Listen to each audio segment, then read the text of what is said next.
It's very easy, given all of the excitement of an impending new expansion, to overlook the fact that there is a superior version of World of Warcraft to battle for Azeroth still ticking over with a healthy population and heavy helpings of adventure. I refer of course to WoW Classic, who turned 1 year young just recently. So please, join me as I iterate on what makes Classic my tipple of choice. Here's a quick list of things, in no particular order or of annoyance or irrelevance, of the things that Classic doesn't have. World quests, Azerite armor, garrisons, mission tables, emissaries, artifact Azerite or anima power, dailies, covenants, anima conductors, warfronts, artifact weapons, scenarios, soulbinds, conduits, dungeon finder, looking for raid, phasing, cross-realm zones, weekly chests, and people from other servers that you can't interact with fully. Now, you may like some of those features, but if you're like me, you find the vast majority of them either pointless or meaningless busywork. So, if you're after a World of Warcraft experience that doesn't mean you have to complete your emissaries, make sure your mobile minions are out doing stuff for you, and in future topping off your renown, then Classic might be well worth a look. When you start in Classic, you're a scrub. You have terrible gear, a wonky sword, and a dubious haircut. The class trainers tassel your hair because you want to be a warrior, and isn't that cute? You're not a Awakener, a hero, a champion, a best friend, an ear of the king, or a commander. And given the recent history of modern WoW, that's a refreshing change from the worrying validation you get everywhere your unsullied shoes choose to tread. Sure, you'll become renowned later, but after many battles and heroic escapades, and not as a result of building a set of wooden huts on a flat piece of land in Draenor. Oh, just look at the weather. Wonderful, isn't it? Sometimes on the modern game, you forget that it can rain at all. This isn't even the maximum setting. It was pouring down in wetlands the other day. It helps draw you into the world that you're playing in. A world that is considerably more dangerous than its retail counterpart. There's no scaling here. You wander into the wrong zone and you're toast. The graveyard, if you're looking for it, is on the other side of the zone map.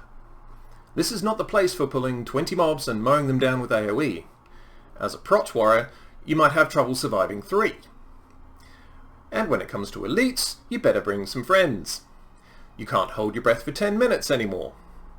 And pick the location of your fights carefully, as bad-tempered things tend to patrol a lot in Classic, and you might not make it out.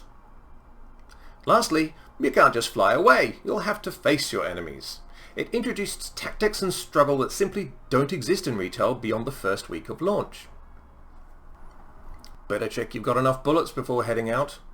Have you stopped by the reagents vendor for those acorns that let you battle res? Have you trained your skills? Done your class quests for abilities and weapon upgrades? Have you tamed that pet that increases your main pet's bite by another rank? Made enough bandages? Because yes, those actually matter now. How about your potions?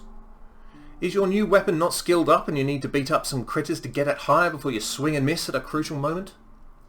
Oh, and make sure you brought some bombs. I think you get the idea. Classic is a place where you run out of mana pretty quickly in most cases, where resource generation is slower and more gradual.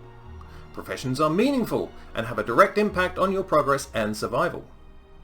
And most importantly, your adventure is largely determined by the path that you choose to take, and not some arbitrary systems that limit your freedom and tell you to come back tomorrow. Or even worse, send out some NPCs to do the work for you. Having a talent point to spend every level is such a small and yet such a meaningful part of advancing your character and shaping their destiny. It's far more rewarding than 5 bands of 3 decisions every 10 levels or so. Here's a tale from a couple of nights ago.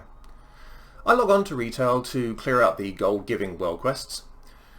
The server is quiet despite it being A, prime time, and B, connected to a multitude of other servers. There are very few guildies on. We say hi and go about our business. We don't need help from each other. I fly around, get a few world quests done, pootle around with Pandaria Rep for a bit, and then log off. All in all, pretty tedious. Then I log on to Classic. My Prot warrior is in Red Ridge Mountains, and by happy coincidence 3 of my guildies are too.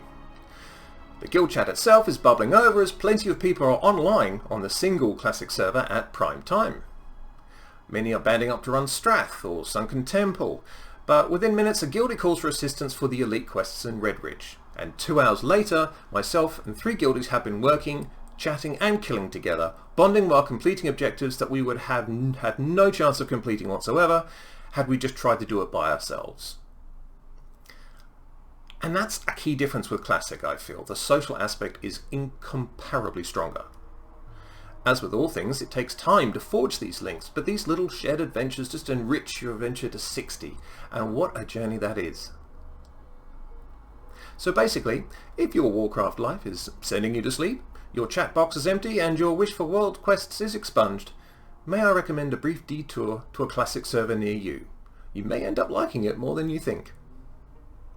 Anyway, that's enough from me. I'll likely be back very soon, as tomorrow heralds another beta patch update and probably the final major monk pass before Shadowlands. Fair warning, expect nerfs. I am the conspicuous Moo, and to Oberdeen with you!